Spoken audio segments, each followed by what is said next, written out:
BTS লাভার মেয়েগুলা কোথায়? BTS এর পিছনে লাগতে আইসো না শোনা। আমাদের আইডিয়ালটা ভালো হলেও আমরা বিটিএস আর্মিরা কিন্তু মোটেও সুবিধা না।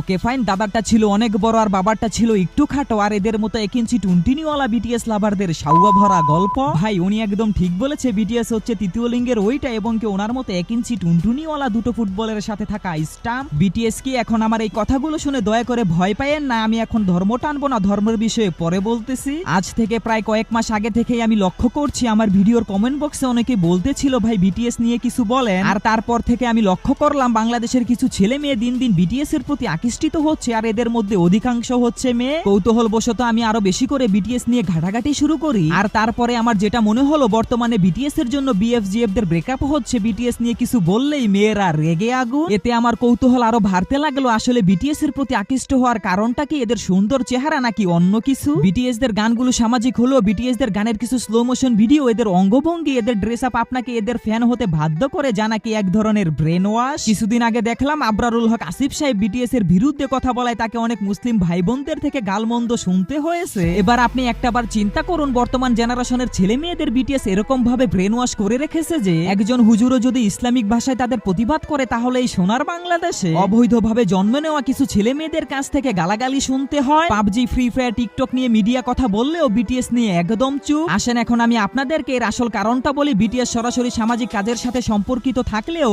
অধিকাংশ ছেলে মেয়ের কাছে নেশার নাম বিটিএস, যা ভাইরাসের মতো পুরো বিশ্বে ছড়িয়ে পড়েছে। বিশ্বাস না হলে বিটিএস সাপোর্ট করা কিছু ছেলে মেয়েদেরকে পরীক্ষা করে দেখতে পারেন। বিটিএস লাভার কিছু মেয়েদের স্ট্যাটাস দেখে বুঝলাম এই বিটিএস এর নেশার কারণে অনেক মেয়ে নিজের দেশের ছেলেদের প্রতি আকর্ষণ হারাচ্ছে। চলুন এখন ইসলাম দিয়ে ব্যাখ্যা করে একজন মুসলিম হিসাবে কেন বিটিএস ত্যাগ করা দরকার। ওইসব পুরুষদের রাসূল সাল্লাল্লাহু আলাইহি ওয়াসাল্লাম অভিশপ্ত করেছেন যারা পুরুষ হয়েও নারীদের বেশ চলাফেরা ও নারীদের সাজ অনুসরণ করে। আবু দাউদ 4097, ইবনে মাজাহ 1904। যেসব চিহ্ন বিটিএস সদস্যদের মধ্যে পাওয়া যায়, নাক কান ফুটানো, মেয়েদের মতো সাজসজ্জা ইত্যাদি। রাসূল সাল্লাল্লাহু আলাইহি ওয়াসাল্লাম বলেন কিয়ামতের দিন তাদের সাথেই তোমাদের হিসাব হবে যাদেরকে তোমরা ভালোবাসবে। বুখারী 3688। এখন আপুরা আপনাদের কাছে আমার একটা প্রশ্ন, আপনারা কি নিজেরাই নিজেদেরকে জাহান্নামের দিকে ঠেলে দিচ্ছেন না? হ্যাঁ অবশ্যই ঠেলে দিচ্ছেন। আপনারা এই বিটিএস কে নিজের মা বাবা ভাই বোন থেকে বেশি ভালোবাসেন। আর উপরে আমার বলা হাদিসটা তো নিশ্চয়ই শুনেছেন। হ্যাঁ আপনি বিটিএস দেরকে ভালোবাসেন মানে মৃত্যুর পর আপনার হিসাব ওই ইহুদি খ্রিস্টানদের সাথে নেওয়া হবে। তখন কি জবাবটা দিবেন ওই মহান আল্লাহ তাআলার কাছে?